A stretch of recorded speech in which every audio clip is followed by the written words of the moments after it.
Sman Chowdhury reporting from Phnom Penh, and you're watching Channel 5 Cambodia International. Today in breaking news, first, Cambodia court finds British businessman and associates guilty in lengthy fraud trial.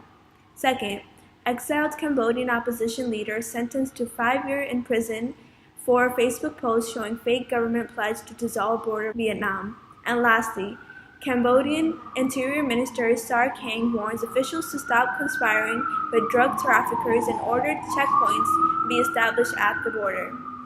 On to another topic of importance. Tonight we will commemorate the victims of the 1975 Cambodian Genocide. Only 20 years ago, during the Vietnam War, Cambodia was plunged into chaos when it was perpetrated by the Communist Party Khmer Rouge, led by Pol Pot. Pol Pot was born in Salut Sar on May 19, 1995 in Kampong Thom Province, Cambodia. He rose to power as leader of the Khmer Rouge, Cambodia's communist regiment, which took control of the country in 1975, as they hoped to create a primitive society of peasants with an economy based on agriculture and barter. During its reign, which ended in 1979, Pol Pot oversaw the deaths of an estimated 2 million people from starvation, overwork, or execution, which mainly targeted government officials and influential persons due to the fact that they opposed the new ruler. The mass graves he commanded his people to dig were often referred to as killing fields. The genocide came to an end with the help of the Vietnamese army as they drove the Khmer Rouge out of Cambodia, and the expelled regiment retreated to the countryside. Pol Pot was arrested in 1997 and died under house arrest on April 15, 1998. Thus, they were not brought to justice as the regiment even resurfaced to fight a civil war that lasted until 1998. Unfortunately, today in Cambodia, the victims of the genocide still live side by side with the unpunished perpetrators. Not to mention that some families are still struggling to recover from the sudden transition to farming that the Khmer Rouge forced upon them. Now, we have Ashley Espinal, a specialist in the study of genocide, who will explain a little more about genocides, specifically the Cambodian Genocide. First and foremost, it is important to never shy away from such conversations just to avoid controversy. Learning and teaching about genocide needs to be a priority all over the world. I agree. So can you tell us some of the common questions you are asked about genocide and how do you respond to them? Well, one of the most common questions I'm asked is, why is the study of genocide important? And my answer is always that the study of genocide is important because it can provide insight into the origins of social behaviors which lead up to mass murder. And it also helps understand why genocide occurs in the first place. Can you expand on that and explain how it's intellectually enlightening? Well, to put it in as simple words as possible, we learn about genocide for the same reason we learn about all history, so that we don't repeat the mistake other people have done in the past. And as for your other questions, the study of genocide can be intellectually enlightening as the phrase prevention through education comes to mind, because then every human can understand the many aspects of genocide and how to prevent it. What do you believe are some personal challenges and difficulties that one may encounter in studying genocide?